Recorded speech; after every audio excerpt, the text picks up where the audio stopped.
July 27th, 1919. Chicago. 96 degrees. Eugene Williams is 17 years old, standing on a homemade wooden raft with 4 friends trying to escape the heat. The lake water feels good. The boys push off from 26th Street Beach, the section where black people are allowed to swim. But Lake Michigan doesn't care about color lines. The current pulls them north. They drift past an invisible boundary into the white section at 29th Street. From the stone breakwater, a white man starts throwing rocks. Not pebbles, rocks. Big ones. The boys paddle frantically, trying to get away. Eugene's friends are yelling, ducking, covering their heads. Then one rock connects. It hits Eugene square in the forehead. He stumbles, falls into the water, and he never comes back up. Officer Daniel Callahan is standing right there on that beach. Black witnesses are pointing at the white man who threw the stone. They're screaming at Callahan to arrest him. The officer looks at the white man, looks at the crowd, and refuses.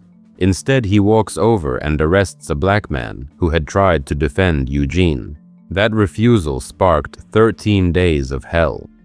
38 people would die, 23 of them black, 15 white, 537 more injured. 1,000 black families would lose their homes. Hundreds of black businesses burned to ash. $2 million in black wealth erased in less than 2 weeks. And for the next 100 years, this story would be buried, sanitized, and blamed on the victims. Until right now. This isn't just another history lesson about a race riot. This is the blueprint. This is how they systematically destroyed black wealth in every major American city. This is your stolen inheritance. And after you watch this video, you will never see Chicago the same way. You will never see the racial wealth gap the same way. You will never accept the lies they taught in school the same way. By the time we're done, you're going to understand exactly why Chicago today has one of the worst racial wealth gaps in America. You're going to see how police white mobs and fire became the weapons of economic genocide. You're going to learn the real reason 38 people died, but thousands of black families lost everything. And you're going to see how this exact pattern was repeated in Tulsa, in 1921, in Rosewood, in 1923, in more than 20 cities across America during what they called Red Summer. If your grandparents lived in Chicago's Black Belt in 1919, this story is about your family. This is why your grandmother couldn't pass down property to your mother. This is why you started from zero, while white families inherited wealth that had been building for generations. Your ancestors didn't fail to build wealth. They built it. And white mobs burned it down with police protection and government approval. Then they called it a riot to make it sound like black people were the problem. Hold on to that thought, because what I'm about to show you will prove this was not random violence. This was calculated. This was planned. This was policy.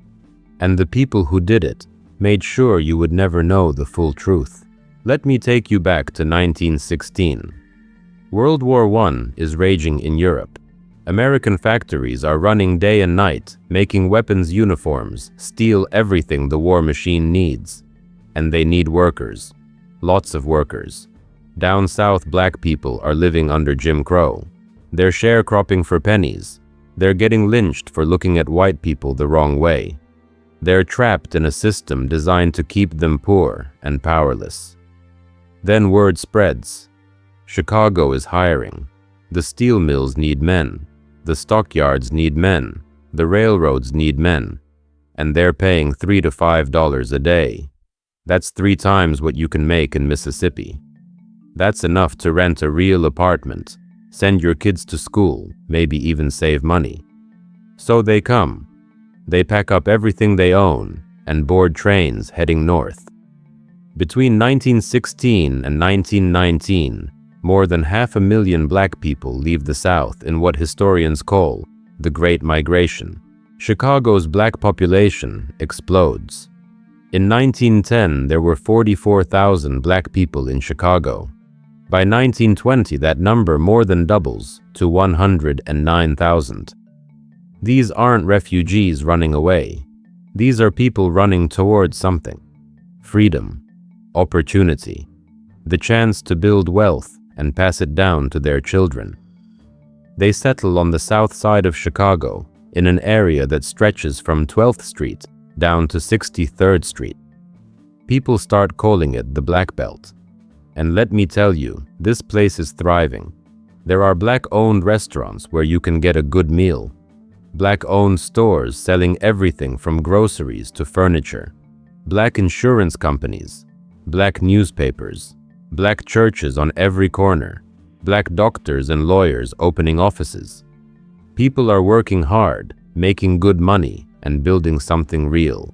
The men work brutal jobs. Union Stockyards is the biggest employer. That's where they slaughter cattle and pigs and pack the meat into railroad cars. The smell is terrible. The work is bloody and exhausting. But it pays. $3 a day. $4. Sometimes $5. The steel mills are hiring too. So are the railroads. Black men are bringing home paychecks their fathers in Alabama never dreamed of. They're renting apartments, buying furniture, sending money back home to bring more family members north. They're saving. They're investing in their community. Some are even buying property. This is what wealth building looks like. This is the foundation of generational prosperity. But there's a problem. Actually, several problems.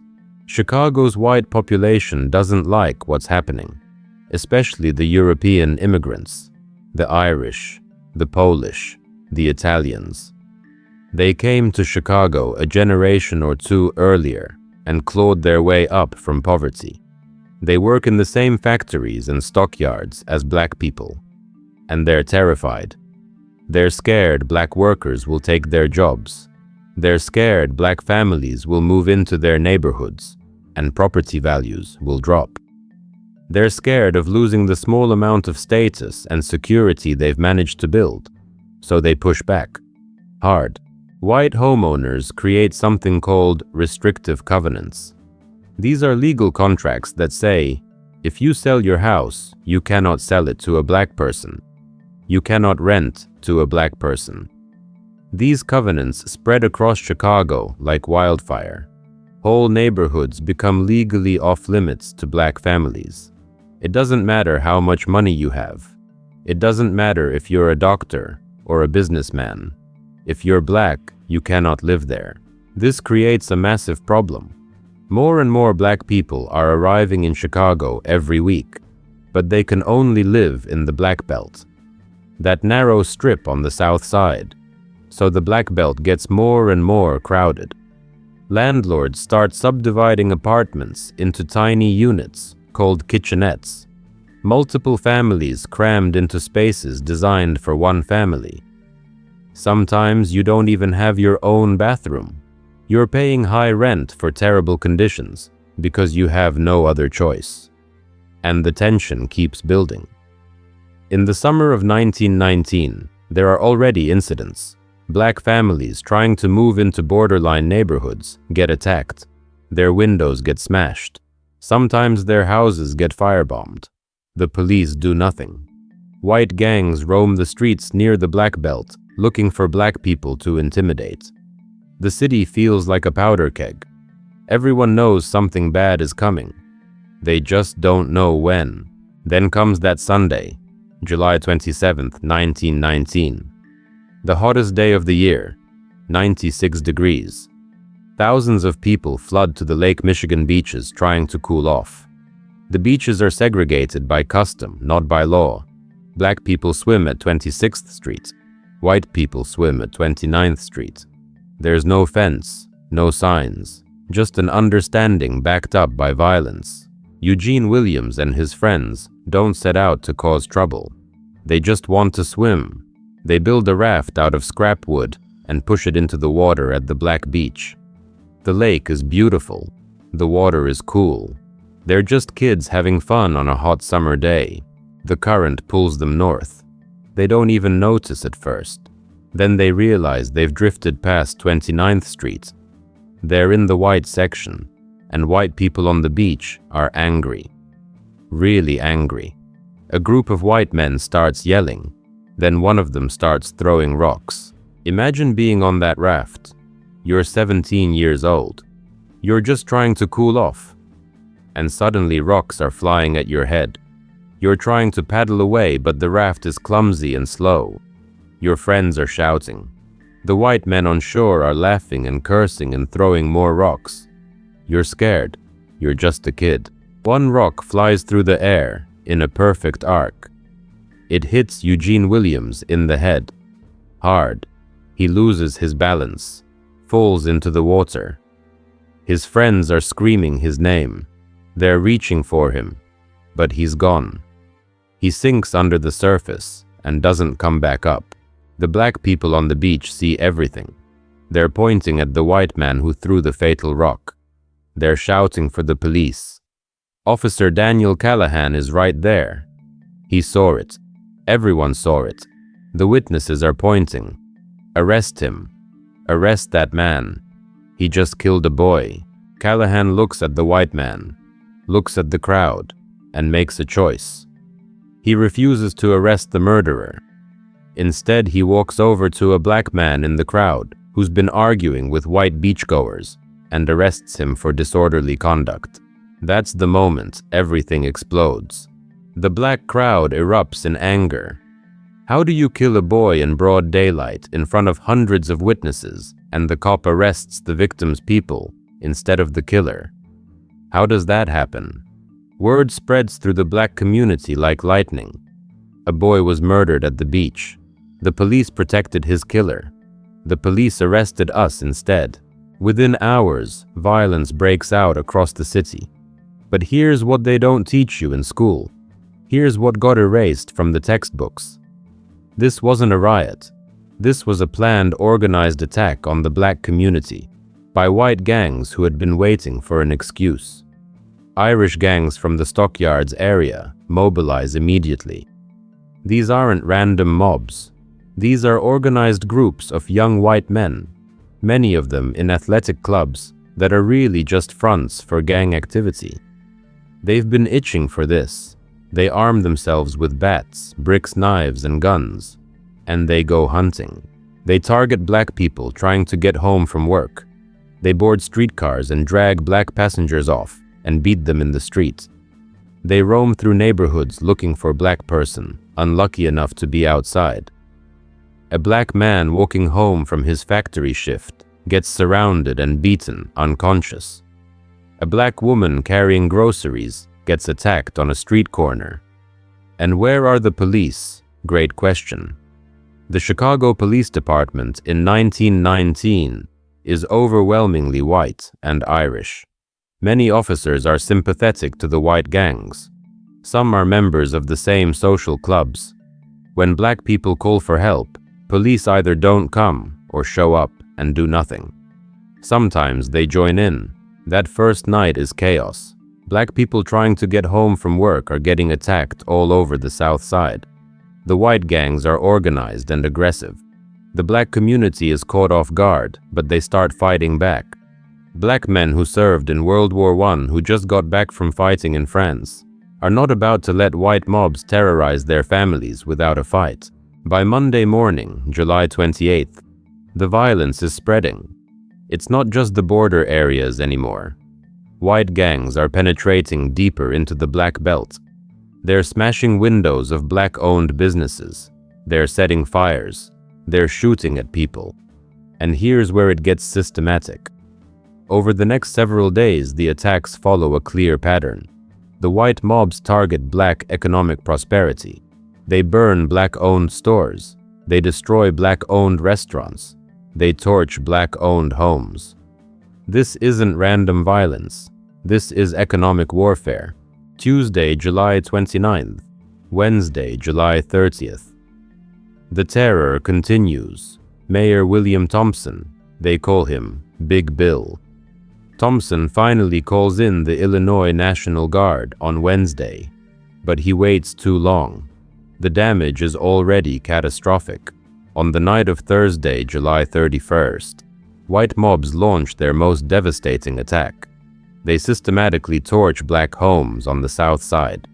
In just 5 hours, they burn more than 36 houses. Families are inside when the fires start.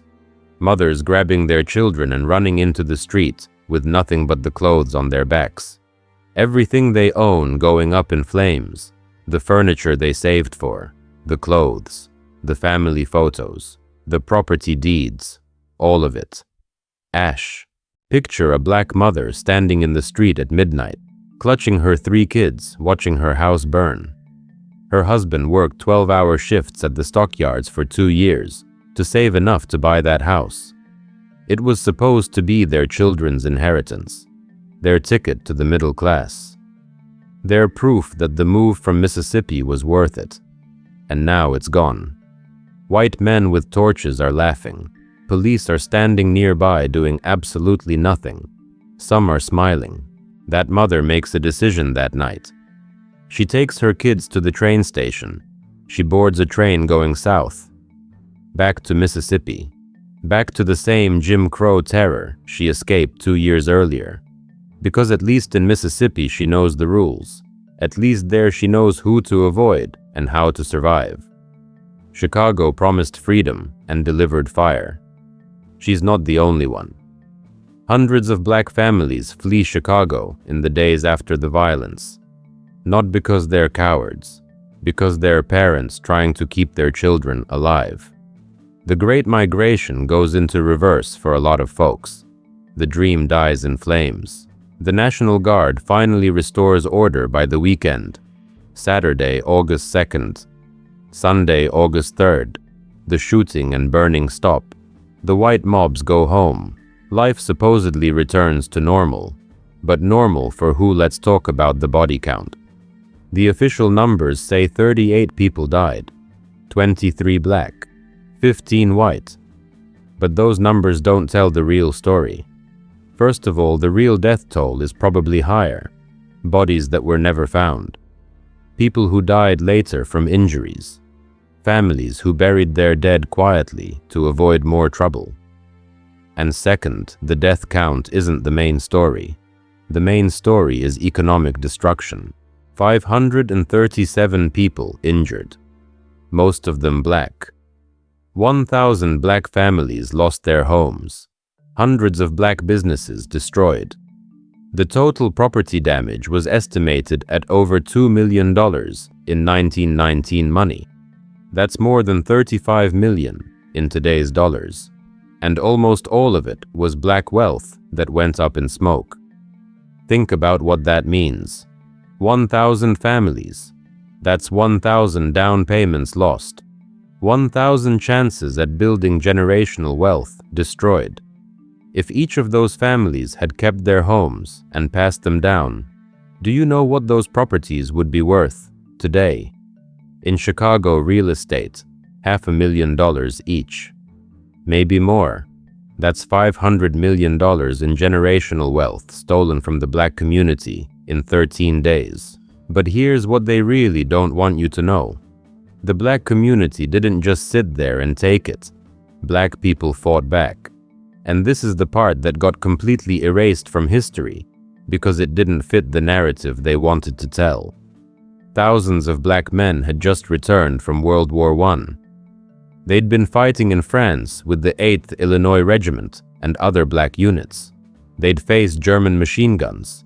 They'd fought for democracy overseas. They came home with military training and a new mindset. They were not going to accept white terrorism anymore. When the white gangs attacked these veterans' organized defense, they armed themselves. They set up watch positions. They protected their blocks. There are documented cases of black stockyard workers who were attacked on their way to work and turned around and fought back. Individual acts of courage all over the South Side.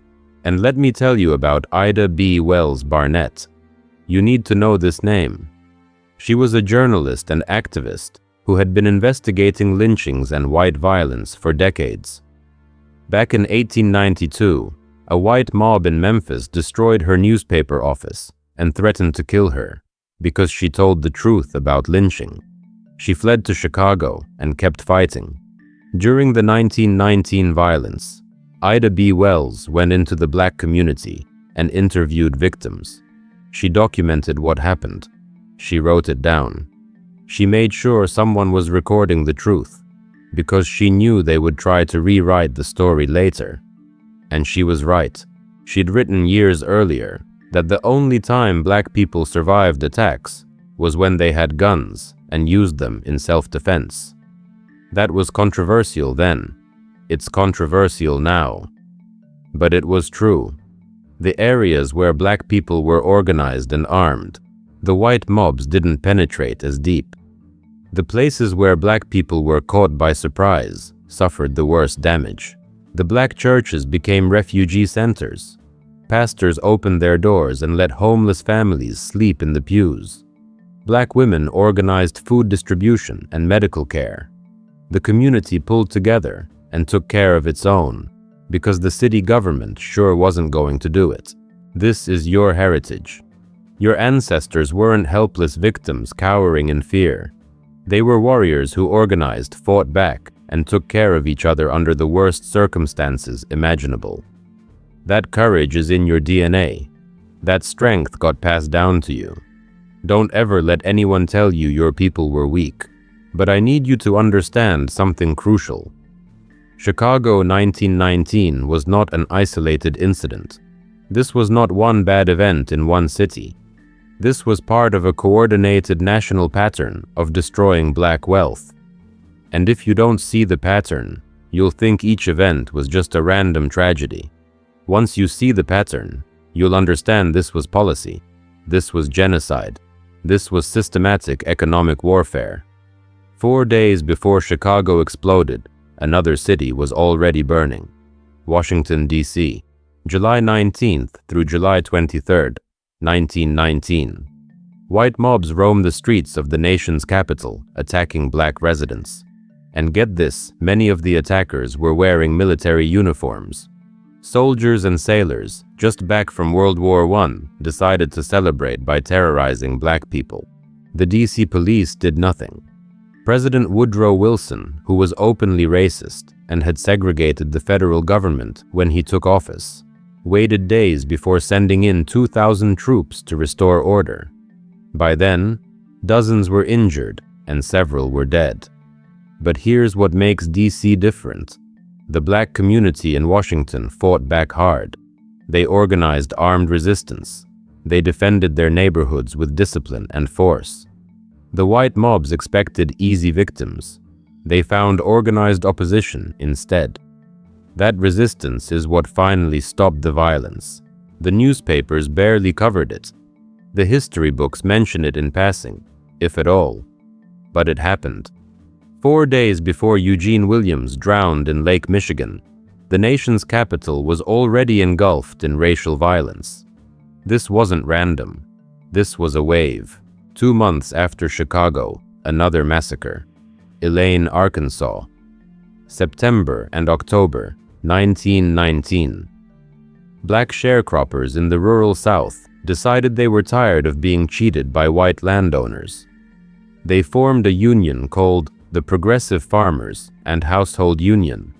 They wanted fair payment for their cotton. They wanted contracts they could read and understand. They wanted basic dignity. The white landowners responded with mass murder. They organized mobs. They brought in federal troops. They hunted Black farmers through the fields and woods like animals. The official death toll said 5 Black people died. 5. That's what they wrote down. But survivors and historians estimate the real number was between 100 and 240 Black people killed. Maybe more. They don't know the exact number because the white mobs dumped bodies in the river and buried others in unmarked graves. 12 Black men were arrested and sentenced to death for defending themselves. They were put on trial in a kangaroo court and convicted in minutes. Their crime fighting back against a white mob trying to kill them. Eventually, their sentences were overturned after national pressure. but not before they spent years in prison for the crime of self-defense. And how did the newspapers describe this? They called it a Negro uprising. They said black people started a riot. They flipped the script and made the victims into the villains. The murderers walked free. The survivors went to prison. And the story got buried. Now let's talk about Tulsa. May 31 and June 1st, 1921. This one you might have heard of, because in recent years, people have finally started talking about it. But let me tell you what they built and what they destroyed. The Greenwood district in Tulsa, Oklahoma, was called Black Wall Street. And that wasn't hype. That was accurate. This was the wealthiest black community in America. Maybe the wealthiest black community in the world. 35 square blocks of black-owned businesses, restaurants, movie theaters, hotels, doctors' offices, law firms, a hospital, schools, and churches. Over 300 black-owned businesses. The black people in Greenwood owned land. They owned buildings. They owned businesses that generated real wealth. There were more black millionaires per capita in Greenwood than in Beverly Hills. Read that again? More black millionaires per capita than Beverly Hills. These were not poor people barely getting by. These were wealthy entrepreneurs and professionals who had built an economic empire. On May 31st, 1921, a white mob decided to destroy it. In 24 hours, they burned all 35 blocks to the ground. They used guns, dynamite, and for the first time in American history, they used airplanes to drop firebombs on a residential neighborhood. White men flew planes over Greenwood and dropped burning turpentine bombs on black homes and businesses. Approximately 300 black people were murdered. The white mob went door to door killing people. Women, children, elderly didn't matter. If you were black and in Greenwood, you were a target. Survivors talked about seeing bodies stacked in trucks, bodies thrown in the river, mass graves that weren't discovered until decades later. But the killing wasn't the end goal. The wealth destruction was the goal. They burned every business, every home, every church. And then they made sure black people couldn't rebuild. The city passed new fire codes that required expensive building materials most black people couldn't afford. Insurance companies refused to pay claims. Property records had been burned, so people couldn't even prove they owned land. The city literally changed the zoning laws to prevent rebuilding. And then, here's the really evil part, they erased it from history. The Tulsa Race Massacre was removed from Oklahoma textbooks for 75 years. 3 generations of Oklahoma kids grew up never learning this happened in their own state. Students graduated high school 20 miles from where it happened and had no idea. That's not an accident. That's intentional erasure. If those families in Greenwood had kept their property, if they'd been allowed to pass it down to their children and grandchildren, do you know what they'd be worth today? Those 35 blocks in downtown Tulsa, tens of millions. Maybe hundreds of millions. Those families would be wealthy right now. Instead, they got ashes and silence. One more. Rosewood, Florida, January 1923. Another thriving black community. Black people owned land, ran businesses, lived independently. A white mob from nearby towns attacked. They burned the entire town. Not part of it. All of it. Every building. They hunted black residents through the swamps. At least 6 to 8 black people were killed. The real number is probably much higher because people disappeared and were never found. After the massacre, Rosewood was literally erased from maps. The town ceased to exist. Survivors scattered to other states and never came back. For 70 years, Florida pretended it never happened. In 1994, the state finally acknowledged the massacre and paid reparations. $150,000 to each survivor they could find. By then, most were dead. The ones still alive were in their 90s. $150,000 for losing everything. For watching their families murdered. For 70 years of silence. Do you see it now? Do you see the pattern? Chicago, 1919. Washington, D.C., 1919. Elaine, 1919. Tulsa, 1921. Rosewood, 1923. And these are just the famous ones. There were more than 20 cities that experienced major racial violence during what historians call Red Summer. East St. Louis in 1917. Houston in 1917. Omaha in 1919. Knoxville in 1919. The list goes on and on. Every single time the pattern is the same. Black people build wealth. Black people create thriving communities. Black people start to achieve economic independence. And then white mobs, often with police support or police participation, destroy it all. Burn the buildings, kill the people, steal the land. And then erase the records, so future generations won't know what was stolen. This was not random. This was not riots. This was systematic economic terrorism. This was coordinated wealth destruction. This was policy. Federal, state, and local governments either participated directly or looked the other way while it happened. And then they made sure it wouldn't be taught in schools, so you would never know. Every time black people organized economically, they massacred us. Every time we defended ourselves, they called us criminals. Every time we demanded justice, they erased the records. This happened in over 20 cities in just a few years. How many more times did it happen that we don't even know about? How many smaller towns, how many black communities destroyed and forgotten? This wasn't accident. This wasn't bad luck. This was genocide, economic genocide. And the goal was to make sure black people could never accumulate wealth that would be passed down through generations. Now you might be thinking, okay, this is terrible history, but what does it have to do with today? Everything. It has everything to do with today. And if you don't understand that connection, you'll never understand why the problems we face right now exist.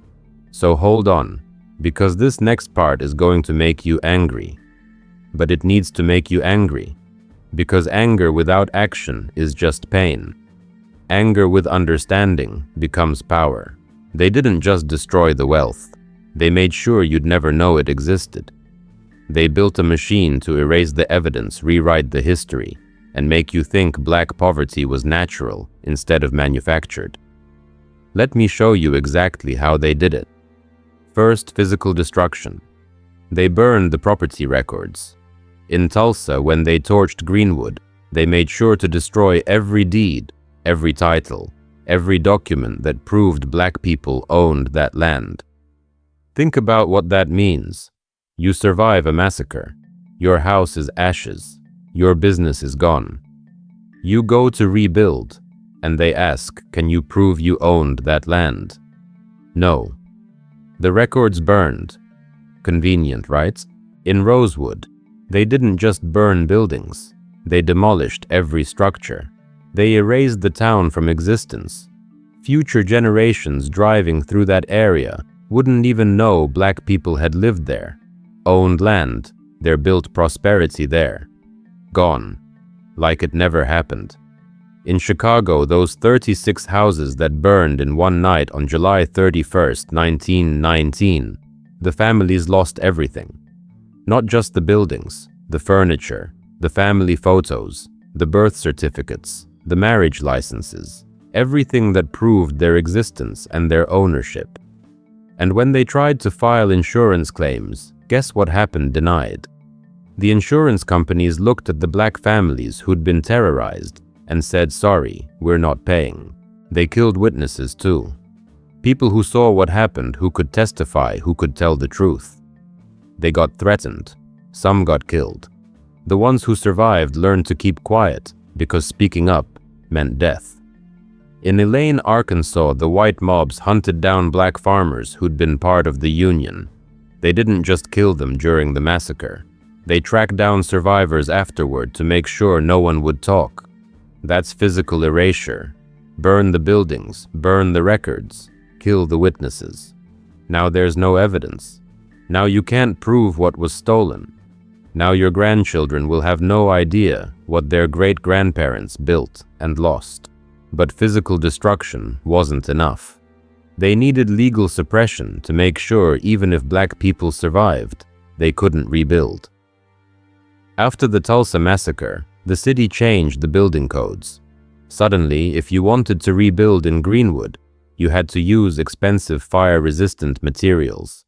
You had to get special permits. You had to meet requirements that just happened to be impossible for people who'd lost everything to afford. The white city council sat in their offices and wrote laws specifically designed to prevent black people from rebuilding Black Wall Street. And it worked. In Chicago, they had a different weapon: restrictive covenants. These were legally binding contracts written into property deeds that said the owner cannot sell or rent to black people. Imagine that. You save money. You have enough for a down payment on a house in a nice neighborhood. You go to buy it and they say sorry, there's a covenant. No black people allowed. And it's legal. The courts will enforce it. These covenants spread across Chicago like a disease. Entire neighborhoods became legally off-limits to black families, no matter how much money they had. It didn't matter if you were a doctor, a lawyer, a successful businessman. If you were black, the law said you couldn't live there. They forced black people into overcrowded areas, then complained that black neighborhoods were overcrowded. They created the problem and blamed the victims. The insurance companies played their part too. After Tulsa, after Chicago, after every massacre, black families filed claims. Our homes burned down. Our businesses were destroyed. Pay us what you owe us. And the insurance companies said no. They found loopholes. They said the policies didn't cover riot damage. They said the claims weren't filed properly. They said whatever they needed to say to avoid paying black people for their losses. Think about the economic impact of that. You lose your home in a massacre. You have insurance. That insurance money is supposed to help you rebuild, but they don't pay. So now you've lost your home and you have no resources to build a new one. You're starting from less than zero. You're starting from debt and ash. Then they changed zoning laws. Areas where black people had owned property suddenly got rezoned as industrial or commercial, making it illegal to rebuild homes there. Or they got rezoned as parks. Or they just sat empty for decades, while white developers waited for the land values to rise. Meanwhile, the black families who owned that land couldn't do anything with it, couldn't sell it for fair value, couldn't rebuild on it, trapped. The legal system was rigged from top to bottom. In Chicago, Officer Daniel Callahan refused to arrest the white man who killed Eugene Williams. That's where it started. The police, who were supposed to protect everyone, chose sides. They protected white criminals and arrested black victims. During the 13 days of violence, the Chicago police arrested far more black people than white people, even though white gangs were the primary aggressors. Black men defending their homes got arrested for illegal weapons possession. White men burning those homes went free. The message was clear. If you're black and you fight back, we'll put you in jail. If you're white and you attack, we'll look the other way. The courts backed this up. After every massacre, you know how many white people went to prison for murder? Almost none. In Tulsa, where 300 black people died, no white person was ever convicted of murder. In Elaine, where up to 240 black people were killed, no white person faced justice.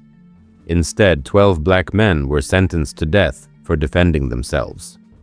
They eventually got those sentences overturned, but only after years in prison and a national campaign. Justice delayed is justice denied. The legal system created a framework where massacring black people carried no penalty. but black people defending themselves was a capital crime. That's not a justice system. That's an oppression system. Now let's talk about how they erased it from education.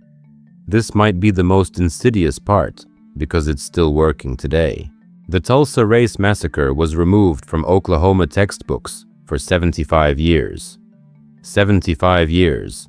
That's 3 full generations. Kids born in 1925, 1950, 1975 all graduated from Oklahoma schools without learning that the worst incident of racial violence in American history happened in their own state. Teachers didn't teach it because it wasn't in the books. Students didn't learn it because teachers didn't teach it. And the cycle of ignorance continued.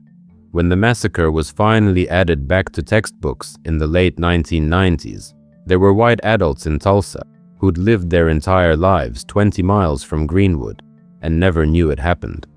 Black adults whose grandparents survived it, but never talked about it because the trauma was too deep and the silence too dangerous. An entire city suffering from deliberate historical amnesia. Chicago wasn't much better.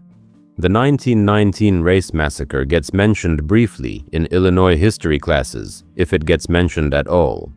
And when it is mentioned, they call it the Chicago Race Riot. Riot. That word is important. Riot implies chaos, disorder, both sides fighting. Riot spreads the blame around. Riot makes it sound like black people were equally responsible for the violence. But it wasn't a riot. It was a massacre. It was organized white gangs, often with police support, systematically attacking black neighborhoods and destroying black wealth. Calling it a riot is propaganda. It's linguistic manipulation designed to obscure who the aggressors were and who the victims were. They did this everywhere. The Wilmington Massacre of 1898 called the Wilmington Race Riot for 100 years. The Elaine Massacre called the Elaine Race Riot. Rosewood Riot. Every time they used language to hide the truth. Every time they made it sound like both sides were equally at fault. Every time they protected the murderers and blamed the victims. And they didn't just change the language. They completely omitted black economic success from the history books. How many Americans know that Black Wall Street existed? How many know that Greenwood was wealthier per capita than Beverly Hills? How many know that after the Civil War, black people in the South accumulated land and wealth so rapidly that white Southerners panicked and created Jim Crow specifically to stop it? They don't teach that black people built thriving communities all over America in the late 1800s and early 1900s. They don't teach that black entrepreneurs created successful businesses. They don't teach that black families were accumulating generational wealth. Because if they taught that, they'd have to teach what happened next. They'd have to teach about the massacres. They'd have to teach about the systematic destruction. They'd have to admit that black poverty isn't natural or inevitable. It's manufactured. It's the result of policy and violence. So instead, they teach a version of history where black people were enslaved, then freed, then struggled with poverty and discrimination, and slowly made progress through the civil rights movement. They skip right over the part where black people built wealth and white people destroyed it. They make it seem like the wealth gap just exists, like it's always been there, like it's nobody's fault. Just one of those things. That's erasure. That's how you control a people. You don't just steal their wealth, you steal their history. You make them forget they ever had anything to lose. You make them think they're starting from zero because that's just how it's always been. And then you blame them for not having what you stole. The media played their role too, and they're still playing it. White newspapers in 1919 described the Chicago violence as a Negro uprising. They said black people started it. They said black people were rioting. They printed rumors and lies that inflamed white anger. In Washington, D.C., the newspapers actually encouraged white mobs before the violence started. They ran headlines suggesting black men were criminals and white men needed to do something about it. They created the conditions for the massacre, then reported on it, like it was a natural disaster nobody could have prevented. The coverage of casualties was deliberately misleading.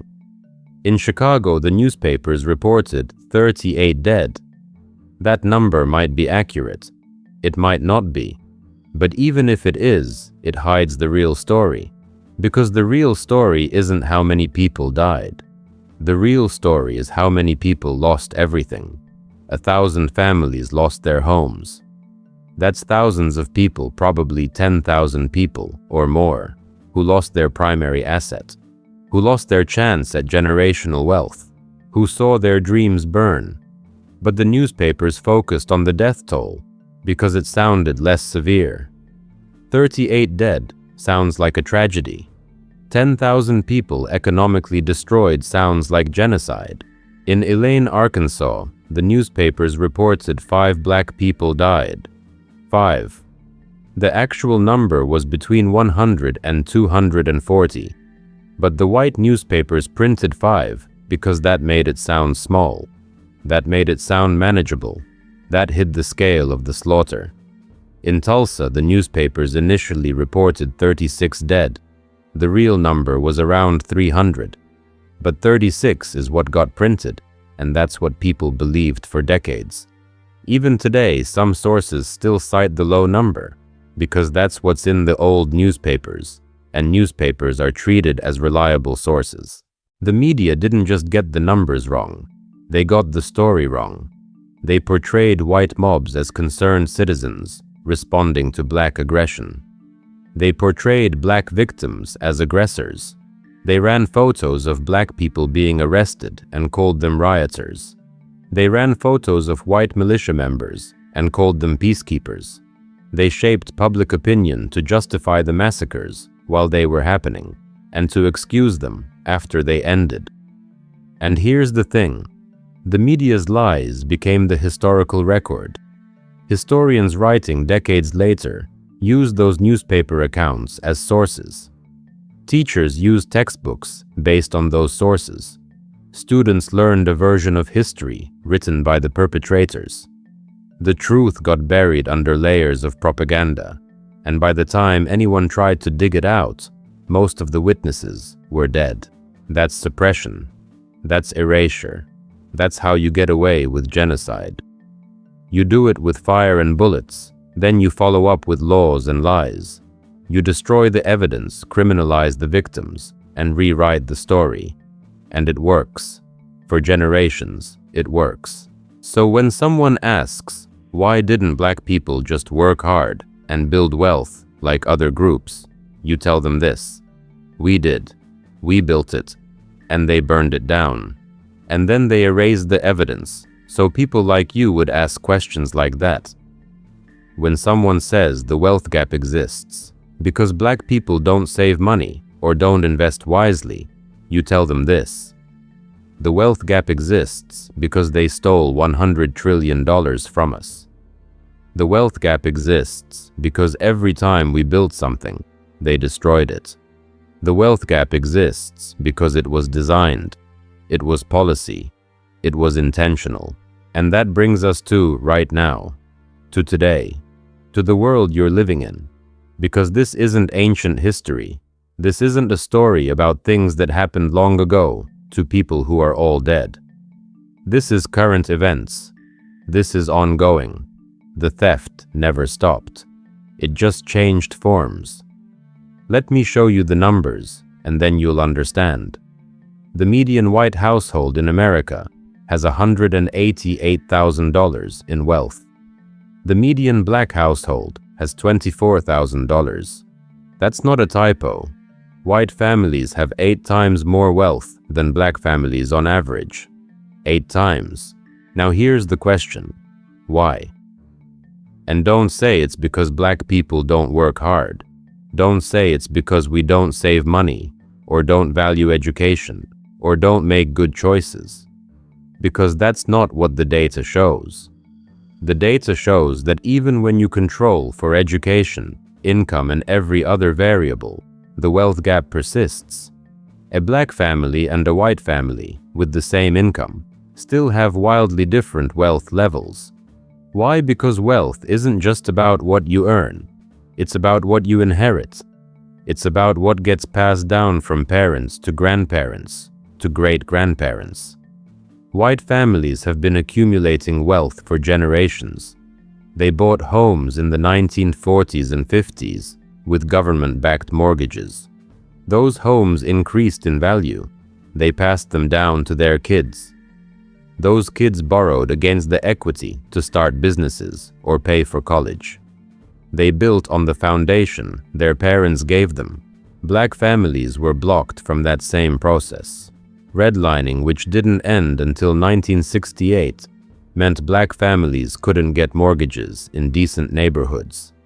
The GI Bill, which helped millions of white veterans buy homes after World War II, excluded most black veterans through racist implementation. The wealth-building tools that created the white middle class were systematically denied to black families. But it goes back further than that. It goes back to Chicago, 1919. Those 1,000 families who lost their homes. If they'd kept those houses, if they'd been able to pass them down, their descendants would be sitting on $500,000 in property value today. Each family. That's $500 million in stolen generational wealth just from Chicago. Just from 13 days in 1919. Tulsa is even worse. Black Wall Street families were millionaires. If those 35 blocks of property had stayed in black hands, if those businesses had continued operating, if that wealth had been passed down through 4 generations, we're talking about billions of dollars. Billions. The descendants of Greenwood should be among the wealthiest people in America right now.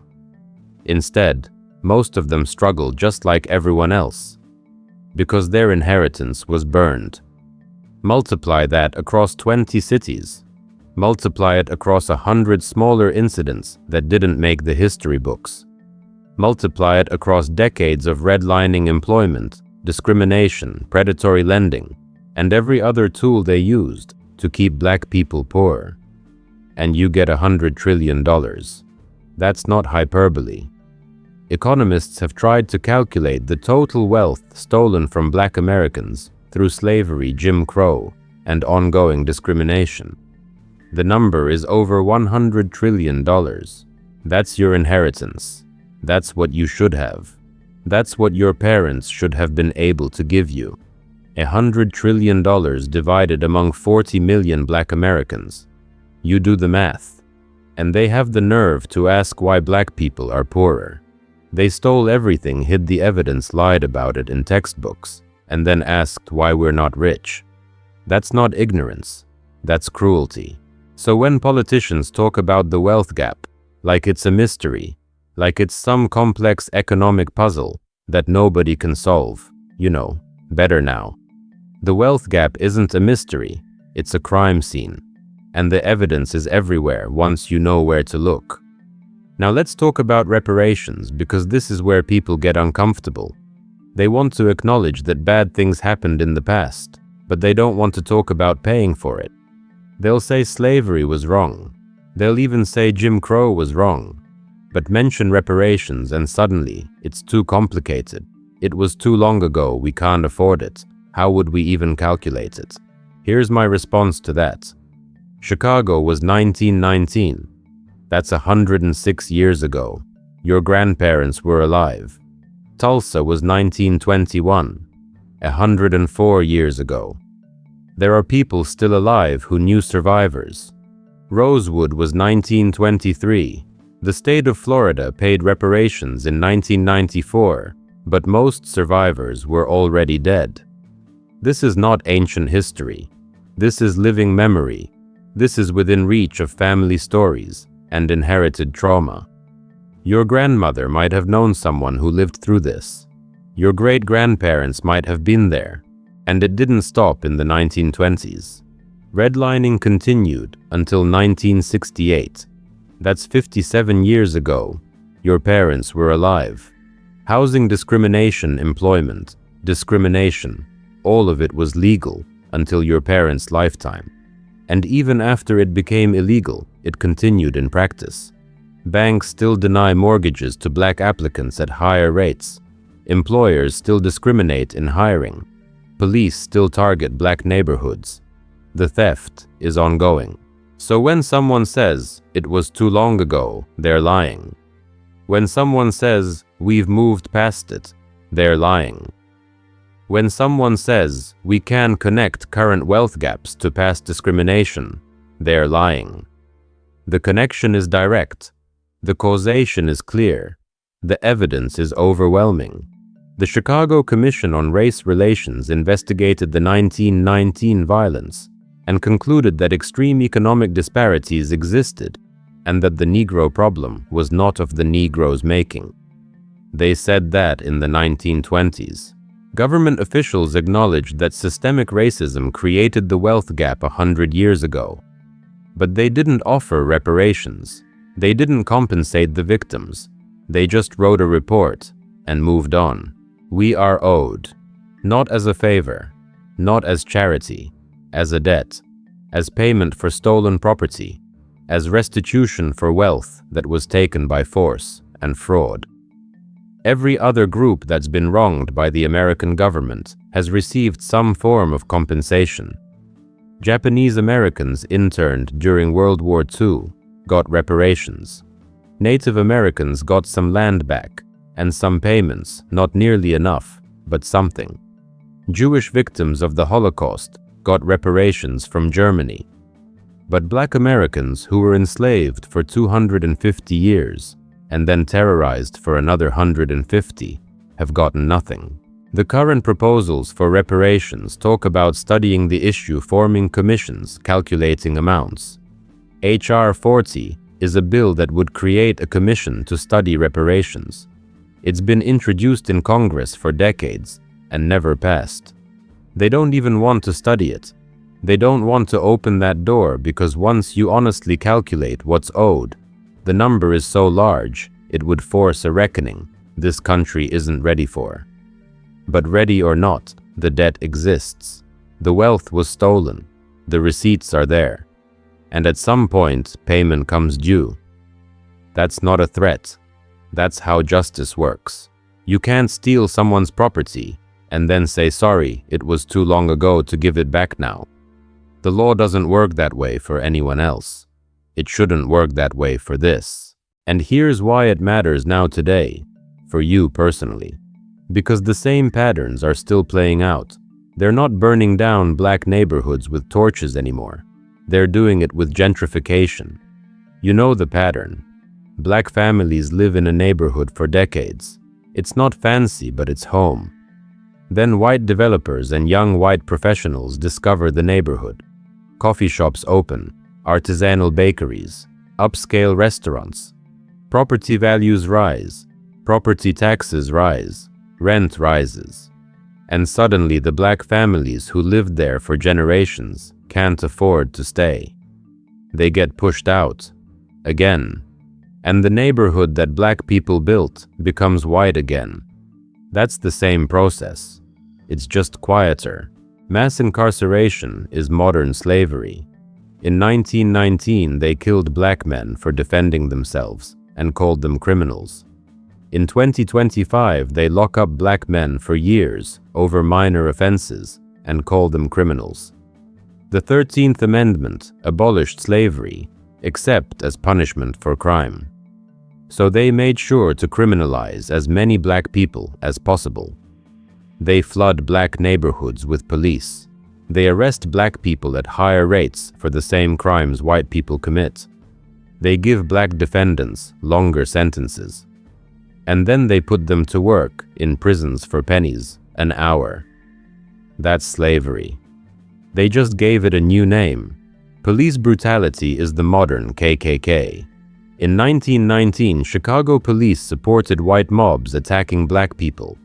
In 2025, police kill unarmed black people and get away with it. The names change.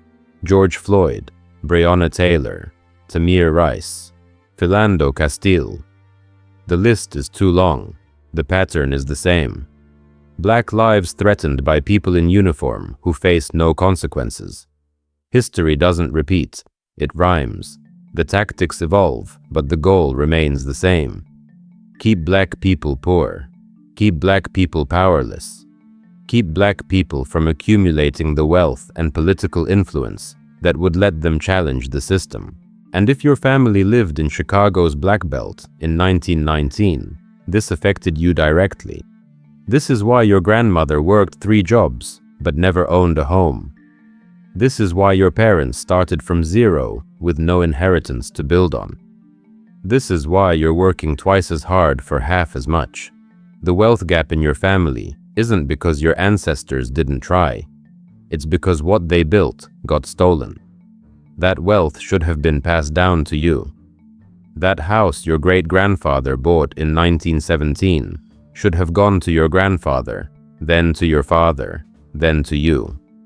Instead of paying rent, you'd own property. Instead of starting from zero, you'd have a foundation. Instead of just surviving, you'd be building. That's what was taken. That's what they owe. And until this country acknowledges that until reparations are paid, until the stolen wealth is restored, the wound stays open. You can't heal what you won't acknowledge. You can't fix what you won't admit is broken. And right now, America wants to pretend everything is fine, while black people are still bleeding from cuts that never closed. So yes, this matters now. This matters today. This matters to your life, your children's lives, your community's future. This isn't history class. This is your present reality explained. This is why things are the way they are. And once you understand that once you really see it, you can unsee it. And you shouldn't want to. Because the truth, even when it's painful, even when it's enraging, is still better than the lie. Now I need to shift your perspective, because we can't stay in anger forever. Anger is fuel, but it's not direction. Rage will burn you out if you don't transform it into power. So let me tell you who you really are.